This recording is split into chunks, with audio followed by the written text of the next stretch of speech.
presented by RJP Music. जिंदाबाद जिंदाबाद जिंदाबाद जिंदाबाद निर्भय भैया जिंदाबाद जिंदाबाद जिंदाबाद मीता दीदी जिंदाबाद जिंदाबाद जिंदाबाद। अरे कैसे विकास होई के कारा पास होई सबे लोग इहे कहता का भाई बोला ना।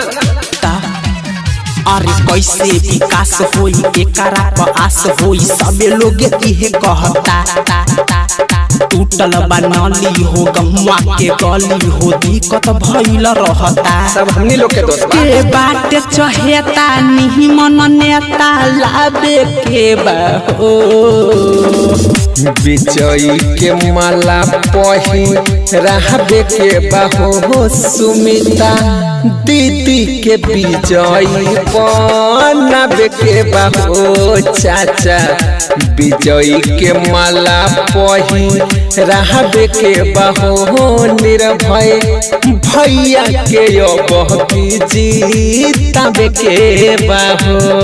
जिंदाबाद जिंदाबाद जिंदाबाद जिंदाबाद निर्भय भैया जिंदाबाद जिंदाबाद जिंदाबाद जीतेगा भाई जीतेगा निर्भय भैया जीतेगा मीता दीदी जिंदाबाद जिंदाबाद जिंदाबाद। पूरा गहुआ में इन्हीं के हालानु बा सब कहत टोला मुहालानु बा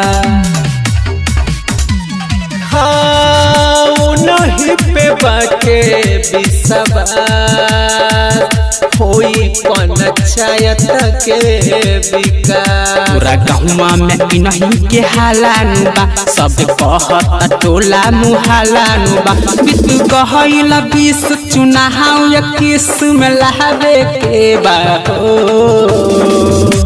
विजयी के माला पही रहबे के बहो सुमिता दीदी के विजयी बनाबे के बहो राम जानी पूरा पंचायत चाहबे के बहो निर्भय भैया के जीताबे के बहो। जिंदाबाद जिंदाबाद जिंदाबाद जिंदाबाद निर्भय भैया जिंदाबाद जिंदाबाद जिंदाबाद मीता दीदी जिंदाबाद जिंदाबाद जिंदाबाद। पूरा गाँव पंचायत के राय बाटे हो सब करत इहे सलाह बाटे हो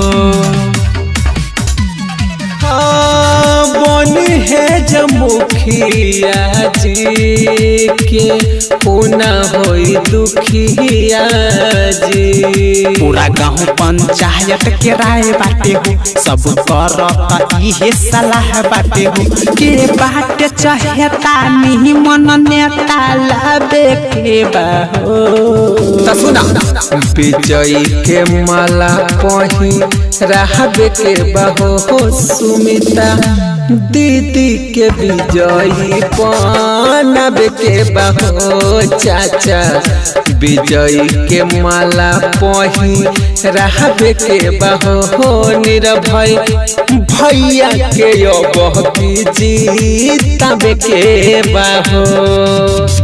RJP Music हर पल हर घड़ी आपके साथ। सब्सक्राइब नाउ, प्रेस द बेल आइकन।